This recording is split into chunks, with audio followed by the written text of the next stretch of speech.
Pourquoi est-ce que votre petite entreprise ne fonctionne pas? Si vous avez une PME ou une TPE, pourquoi ça ne marche pas? Vous bossez dur, pourquoi est-ce que votre travail ne fournit pas les résultats que vous attendiez? Et je voudrais vous parler d'un livre qui a énormément impacté ma vie ainsi que celle de millions d'entrepreneurs.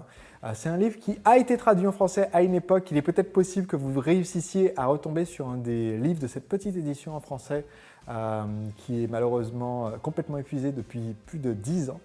Mais sinon, ça vaut le coup d'apprendre l'anglais rien que pour lire ce livre qui est The E-Myth, un livre écrit par Michael Germer. Et le E dans E-Myth, ça ne veut pas dire Internet comme dans email, ça veut dire en fait entrepreneur. Ce livre en fait parle du mythe de l'entrepreneur. Il explique pourquoi est-ce que quand on est un bon technicien, c'est-à-dire quand on a le savoir-faire du métier, quand on est un bon boulanger et qu'on veut ouvrir une boulangerie, quand on est un bon artisan et qu'on veut ouvrir son entreprise artisanale, quand on est un bon peintre et qu'on veut être peintre de façon professionnelle, il explique pourquoi quand on a une expertise de consultant, travailleur, technicien, artiste, coach, peu importe, dès qu'on a une expertise et qu'on décide de démarrer son entreprise, en fait, il nous manque un ensemble de compétences qui nous permettrait d'avoir l'identité de l'entrepreneur. Et le fait de se croire entrepreneur fait qu'en fait, on est en train de se créer une prison et de travailler très très dur sans réussir. C'est un livre qui m'a appris énormément, le E-Myth, simplement à cause de ce concept clé que l'auteur décrit. Ce concept, c'est l'idée qu'on doit travailler davantage sur notre entreprise que dans notre entreprise. Et cette distinction, elle fait toute la différence. Qu'est-ce que ça veut dire travailler dans votre entreprise? C'est ce que vous faites aujourd'hui. C'est créer le produit, créer le service, le fournir aux clients, essayer de faire la vente.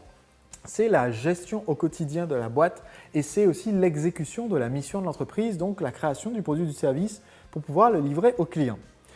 Qu'est-ce que c'est que de travailler sur son entreprise? Eh bien, travailler sur son entreprise, c'est prendre un temps de réflexion stratégique où on est en dehors du train-train quotidien, en dehors des urgences du moment et où on réfléchit simplement au système.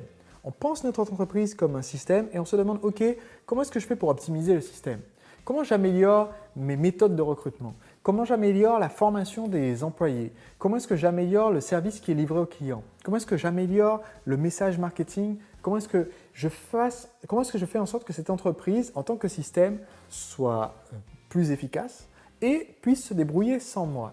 Et souvent, le fait de travailler sur son entreprise, ça se matérialise par la création de procédures, c'est-à-dire d'écrire comment les actions doivent être faites de façon à ce que quelqu'un d'autre que vous puisse les effectuer.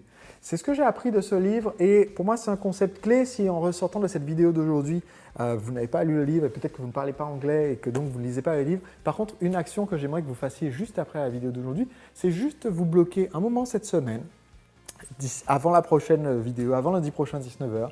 Un moment cette semaine où vous allez vous poser peut-être pendant 1 heure ou 90 minutes, juste pour réfléchir sur votre entreprise, pour la regarder de l'extérieur et vous dire qu'est-ce qui pourrait être fait qui fasse de cette entreprise un système plus efficace. Par exemple, est-ce qu'on pourrait écrire concrètement le script que doivent dire nos commerciaux quand ils reçoivent un coup de fil au téléphone pour éviter que leur humeur bonne, mauvaise de la journée impacte leur capacité à vendre à ce nouveau client qui nous appelle?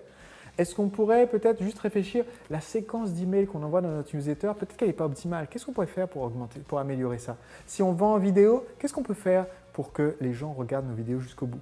Si vous avez une frustration au quotidien, une question qui aide énormément et que je me pose chaque semaine lors de rendez-vous stratégiques avec mon bras droit, cette question c'est « Qu'est-ce que j'ai fait cette semaine que je ne veux plus jamais refaire ?» Et le fait de se poser cette question vous permet de déterminer une action que vous ne voulez plus jamais refaire et donc de dire « Je vais mettre en place un système pour que soit cette action disparaisse complètement, il n'y a plus besoin de la faire du tout, soit le système fait en sorte que je n'ai plus besoin de le faire moi et je peux le déléguer à quelqu'un d'autre. Ou alors un système informatisé ou automatique s'en occupe. Et comme ça, vous allez voir, votre vie d'entrepreneur va être à la fois plus agréable et aussi vous allez avoir une entreprise plus efficace.